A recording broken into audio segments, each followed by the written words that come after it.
आपके बेटी और स्टीफन दोनों दोस्त रहने ना?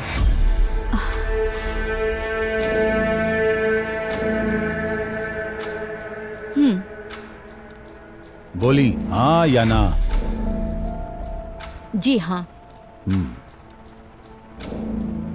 आपके बेटी वो दिन स्टीफन से मिले काहे गई रही? योर ऑनर, माननीय वकील ई केस के भटकावे के कोशिश करत बाड़न। The real fact of the case is suppressed by my friend your honour. Objection overruled. हम कोर्ट से गुजारिश करतानी कि डीएसपी बीना जॉन के बेटी रीना जॉन से पूछताछ करे के इजाजत दिहल जाए। वो लड़की से पूछताछ के बारे में बतौले रहले। DW1 Reena John. ये तो डीएसपी के बेटी बाना। रीना, आप कौन से ईयर के स्टूडेंट बानी? फाइनल ईयर में बानी सर। आप सोशल मीडिया पर एक्टिव बानी।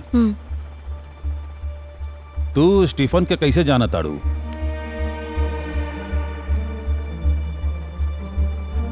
जवाब दा।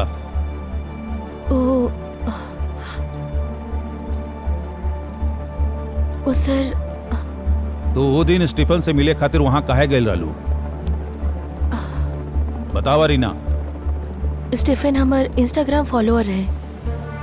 हम कॉलेज के एगो प्रोग्राम के स्पॉन्सरशिप के बारे में हम खुद स्टीफन से कांटेक्ट कर ले रहनी।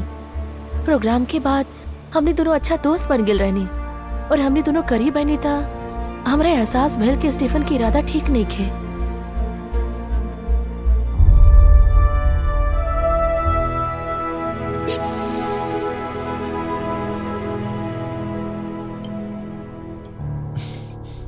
इला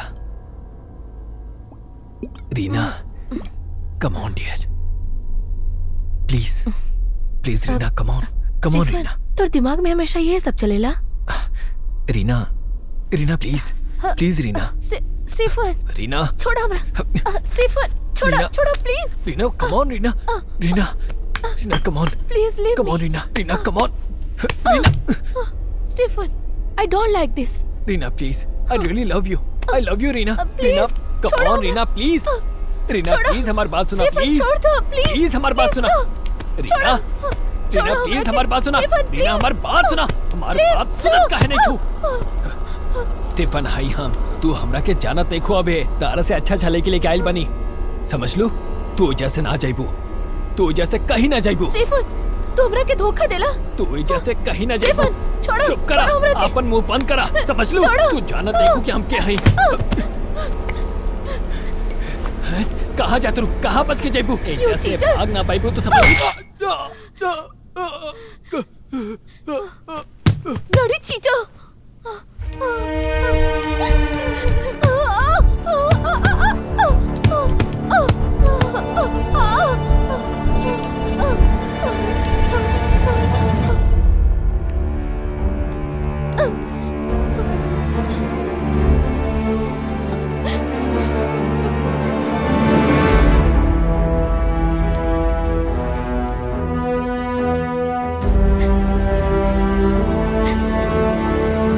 हम सर्जन डॉक्टर साजी के फिर से कटघरा में बुलावे के आपसे इजाजत चाहता नहीं। CW8 doctor Shaji. डॉक्टर, आपके पोस्टमार्टम रिपोर्ट कहता कि मौत के कारण सर पर गंभीर चोट लगे के वजह से भइल। का ओकर मौत बियर के बोतल के मारे के वजह से भइल बा? नहीं सर, बियर के बोतल से लगल चोट मौत के कारण नहीं है। हमके लागता सिर पे कोनो वस्तु के चोट से या गिरे से मौत भइल होके, या फिर कोनो व्यक्ति ओकरा के सिर पे बहुत ही जोर से मरले होके। योर ऑनर, डीएसपी के मजबूत प्रभाव के कारण मामला उलझ गईल बा और अपन बेटी के बचावे खातिर हमार क्लाइंट के बलि के बकरा बनावल गईल बा। रीना स्टीफन के मारे के इरादा से ओकरा पर हमला न कैले रहल, ई आत्मरक्षा खातिर रहल। स्टीफन जैसन लोग सोशल मीडिया के जरिए लड़कियन के लुभावेले और उनकर भविष्य बर्बाद कर देवेले, और ई घटना हर रोज होखेला। जब हमार मुवक्किल रिजॉर्ट गईल रहे तो ओकर इरादा स्टीफन के मारे या हमला करे के बिल्कुल न रहे। हमार मुवक्किल के कमरा में प्रवेश कैला से पहले ही स्टीफन मर चुकल रहे। शायद ही तब भइल जब स्टीफन नशा में धुत खुद बेड से नीचे गिर गए होगी। यही खातिर हम जज साहब से अनुरोध करतानी कि हमार मुवक्किल के स्टीफन के हत्या के केस से बिना कोनो शर्त बाइज्जत बरी कैल जाए।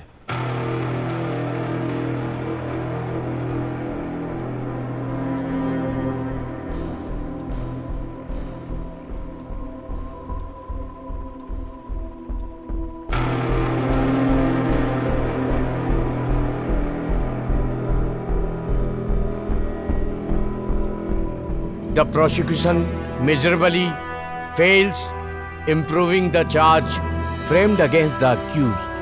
In the result, I hereby acquit the accused of the offense under Section 302 IPC.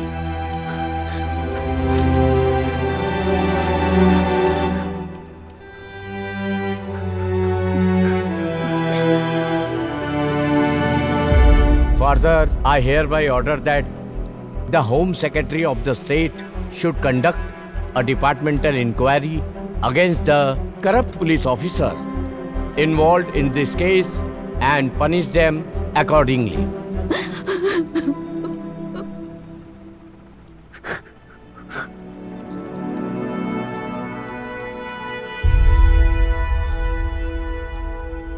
Magistrate द्वारा हस्ताक्षर कैला के बाद ऑर्डर के कॉपी मिल जाए। कोर्ट के कुछ अपन नियम के बाद जोजी के रिहा कर देहल जाए। अब तो सच्चाई सामने आ गेल ना। हाँ। हम पहले से जानत रहनी कि वो बेगुनाह बा। हम ओकरा के बचपन से जानीला।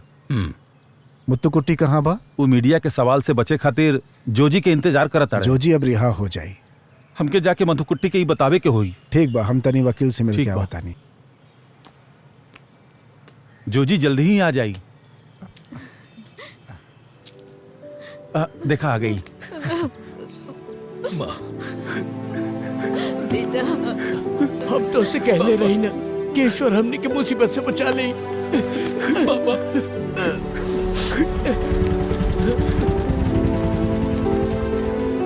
अरे अब कह रोआ ताड़ो तू? अरे वो निर्दोष बा। जोजी कहाँ बा? जोजी वहाँ उनके साथ है। जोजी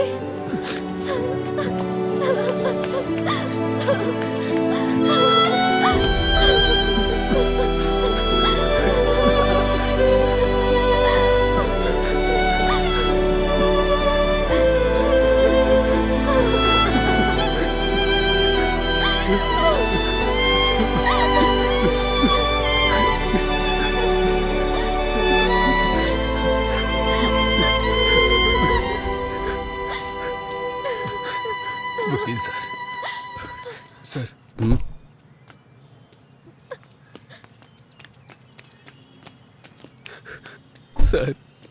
हमार जान बचावे खातिर thank you sir. Thank you so much sir.